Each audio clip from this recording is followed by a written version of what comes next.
Bonjour mes amis, hi guys, we are back with Johnny Guitar and we're going to talk about the brand new Speedmaster. So Johnny, take us through the idea of getting this watch, the experience of going to the shop.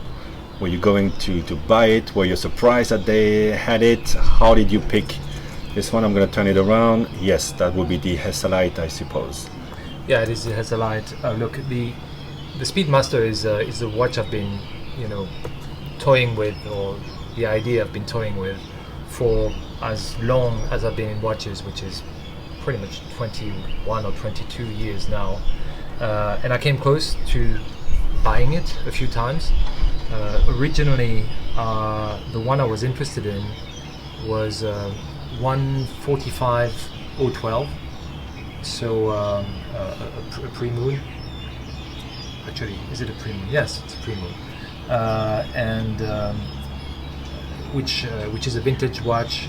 The one I saw at the time had a pulsation bezel, and I could have Nice. I could have had it for like $3,500 or $4,000.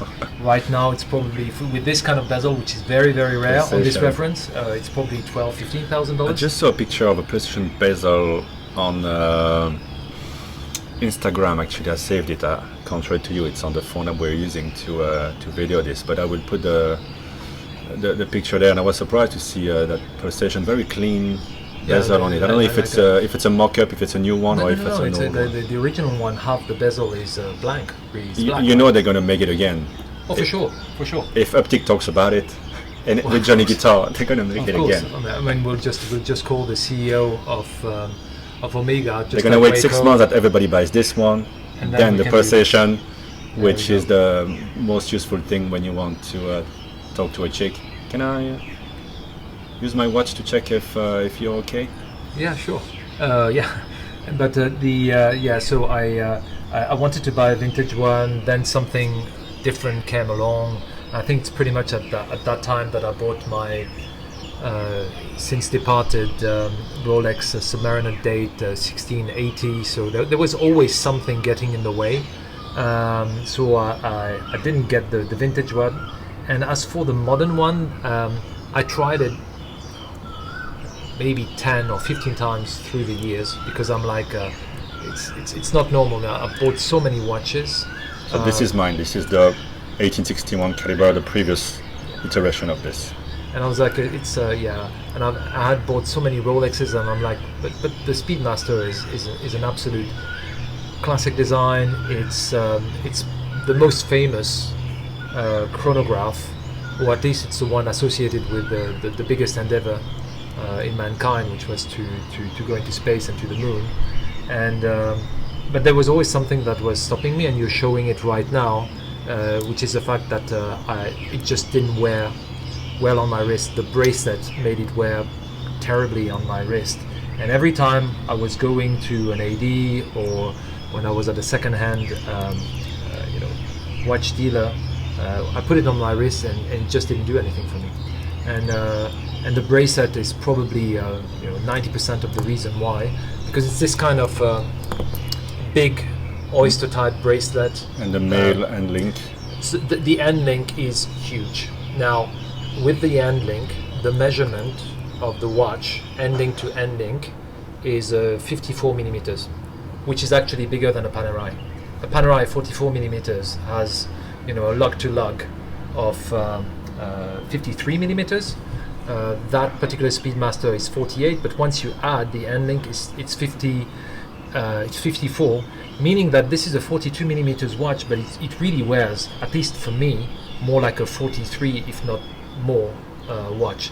Because 42 millimeters watch, which is relatively thick, and then you add something that is so substantial at the end, I just thought it was wearing more like a sea dweller or something, and I thought, no, that's not really for me.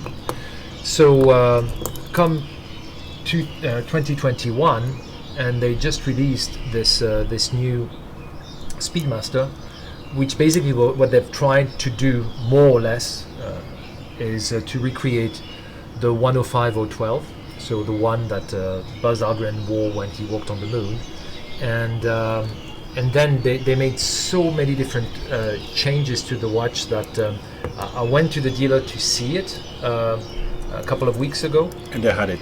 and they had it. Yeah, a few people have commented that it was in most stores. Yeah, so they had it. At least they had the Hesalite version, and I tried it on. And the next thing I said is, okay, you can take my credit card. I'm just getting it because everything. Discount? No. I bought it full retail, Wow. which is not something that I'm used to do. But my thought process was there's probably going to be room for negotiation in the future, but I don't think it's going to happen, in the next few months, if not if not the next year. I just didn't want to wait for that long. Having said that, it's no discount, but it's not the most expensive watch to start with, even though it has gone up in price, justifiably so. Hong Kong retail was what, 52 or 40? 52,000, which is more than what it used to be. I think it used to be around 45 or something. Yeah. So it did go up in price, but you have a brand new movement, and they changed virtually everything about this watch except for the hour and minute hands. Everything else is. What's nice is that they didn't put coaxial on the dial. It just says the same thing. Speedmaster Professional. They didn't go crazy. So what you see differences. I mean, before you go on from just putting it on, the first thing I noticed being used to my watch is just looks wise the dishes of the sub dials of the whole dial itself, the minute track, and obviously a completely different bracelet that goes straight down from the lugs, very short links. Yeah. And the feel of it, I mean, obviously very different clasp, vintage style, but the feel of it is like a vintage, very, very light. So it's like they shaved off 50 grams from the previous model. And it's predominantly because of the different bracelet, but even the case is different because the case on yours, which is an 1861 movement, the lug-to-lug is 48 millimeters. On the new one, it's 47.3 millimeters. So it's a bit more stubby. So it's a bit more stubby. This one is longer. It's yours would be 14.3 millimeters thick. Mine is 13.6 millimeters thick. So they shaved again 0.7 of a millimeters, and this is a kind of measure which start to matter, right? Anything more than a half millimeters, you start really feeling it on the wrist. It's kind of magic what they did, because people who want something a bit bigger, with a bigger bracelet, a heavier watch, they're still gonna be able to get this with a very good manual wind, very mechanical feel, and then people who were on the fence. Yeah, so for me, I would never have bought that, and case in point, I didn't buy it in 20 years. This, I saw it, I tried it, and I just bought it on the spot at full retail because I thought it was that good. Because for me, they've smashed it out of the park because they've made some very subtle changes, but that are still very true to the nature of the watch. And it's like in 2021 they recreated a watch that they would have made back in the late 60s, except with a 2021 technology type of movement, alloys and whatnot. So it's for me, I'm more of a Rolex guy, as you know, but for me this is the same thing as a Rolex in 2021 producing a Submariner 5513, except with a completely updated movement, updated bracelet, and a few different things in the construction that makes it current, but still has a complete vintage feel to it. Yeah, it's a bit, when you see the Daytona there, Tudor can go with the Black Bay 58 and take those vintage cues to make people happy, the enthusiasts happy. Rolex can't really go back there, but Omega is still able to do it with this model. But Omega needs to get a lot of credit for even continuing through the years of producing a Hesalite version. Yeah. Because they could have gone the way Rolex did, when was that?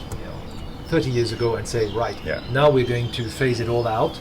Because it's too difficult to maintain. It's more sturdy to have it on a sapphire crystal anyway, and that's all you're going to get. The fact that they kept on having a Hesalite version together with the sapphire crystal version, I think needs to be commended, because they're really true to their origins. The lugs are very different, and they really angle down at the end, while these ones keep on profiling longer. They're straighter. Yeah, it's what you say. It gives you the impression of being more compact, right? The thinness, the design of the lugs, the lug to lug, all of this makes it feel a bit more compact. It's markedly more comfortable on my wrist because of the bracelet. Now, if I had to say something about the bracelet, is I love it. I'm just not sure how durable that thing is going to be, because you can see that already now, being new, there's already a bit of play. Yeah. So I wouldn't be surprised that in a few years' time it's going to end up like some of those gold presidential bracelet. The feel of it is really when you pick up one of the Jubilees from the 80s that has a little bit of stretch into it already. Yeah, that's and it's super light. It's just weightless. It's weightless. Now, very, very shocking. It's that hasn't left my wrist for the past 10 days. I find it so good. And does it pinch your hair? You're not as hairy as me, I think. No, I mean I'm the real test for those. No, I don't know. There's some guy who made a video about the sharpness of the case. And, Timeless Watch Channel. He's annoying everybody these days. He made this video about that one. Honestly, and then that was the other watch was the Zenith. The Zenith. He didn't bother to check it out in person. He just made a video, an operatic video about it. Yeah, I'm kind of annoyed that you mentioned his name, because it's like advertising for bad videos and bad channels is not a good thing. This issue about and I really take exception to that, because it's this kind of YouTubers who are just stirring a controversy for the sake of having clicks.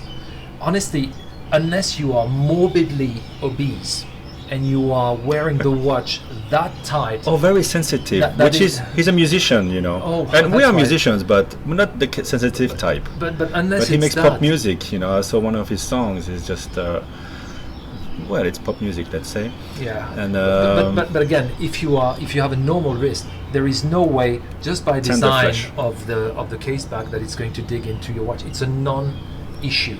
This is just something that is being created or advertised for the sake of getting clicks, and I just find that pretty terrible. Anyway, I gotta say, we were talking about it last time without having seen it in person, and I get it. I get why you get it. I think the dial is actually blacker than the previous one, which was more grey. Actually, the dial looks black. Or is it yours? No, it looks black. Yours might have faded a little bit with time. Now, okay, so these are going to be priceless soon, because the dial fades. Yeah. So this is what we call creamy afterglow dial, and it is worth $20,000 US. Contact me at uptickwr@gmail.com if you're interested in buying it before it goes to $50,000. Back to the new one, with so the dishes are really cool on all the sub dials. They're very pronounced. There's that. There's the fact that it's got a step dial, which again they were making in the 60s, and that they phased out in the early 70s. It's not. There's a few things I would have liked even better. Can you start the chronograph while we're talking? Bang. There's a few things I would have liked even better. Now, on the Hesalite model, the logo is a painted logo, as opposed to the Sapphire one has an applied logo, polished logo, which I can understand, because they are marketing the Sapphire version as a slightly upscale model, and it's got some consistency because it's got a polished applied logo, and the center, the small centered links here are polished as well. But for me, and the display case back. But for me, if they're going to claim that this is like a 105 or 12, I would have really liked an applied logo on this as well. The other thing I would have liked is to have longer indices at the 5 minutes that extend to the chronograph track, because again that would have been consistent with what a 105 or 12 would have been. You don't have it on this watch. You have it on the Ed White 321 movement, which you know, it's really the upscale movement, which costs more than double than this one.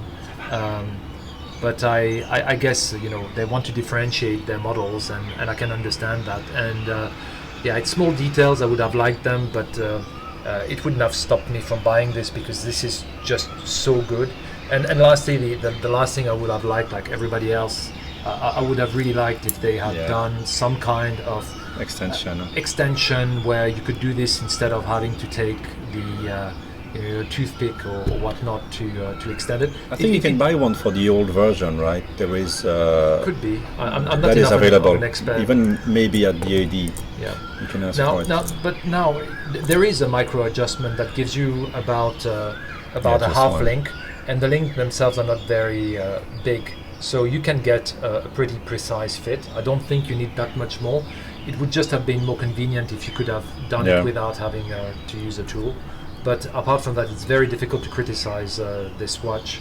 Again, price went up, but I think that for what you get, it's justified. I mean, it's still not very expensive when you compare to the other chronographs you can get from Rolex. And I've noticed that the minute hand also jitters into the next minute when the seconds. So that's the same as for the previous caliber. Yeah. So inside you're gonna have anti-magnetic, coaxial. So far, you told me it's very precise, right? Yes, it's less than 1.5 seconds out a day. Of the box. Yeah, out of the box. Yeah, and it's pretty sturdy as well. You know, the fact that they have this Meta certification means that it's very sturdy, anti-magnetic. The tolerance is 0 to +5 a day, as opposed to -4 +6 in COSC certification. So it's about twice as accurate.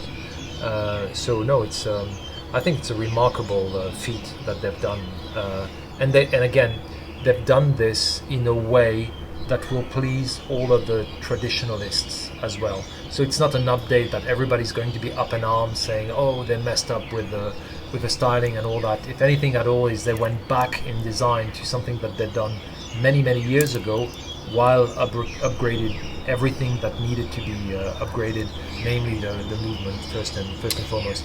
Well, one last thing to say: congratulations on getting finally your Speedy. I think that's going to stay in your collection for forever, probably. Yeah, look, the thing, what I was thinking about this the other day, and just to tie back to this question of, you know, a limited watch collection and how many watch would you keep. I'm going to probably face this dilemma not too long from now. I mean, as you can see, we are you know, one of the last floor of a big tower. There's people at the reception. You need a badge to go up. So security in this building is as good as it gets. We're probably going to move to a house in an area of Hong Kong called Clearwater Bay. Don't say it. Yeah, there's many houses in Clearwater Bay. But then if you're in an individual house, security is just not going to be the same. Burglaries are not unheard of in Hong Kong. Yep. You know, they're not that common, but they're not, you know, unheard of.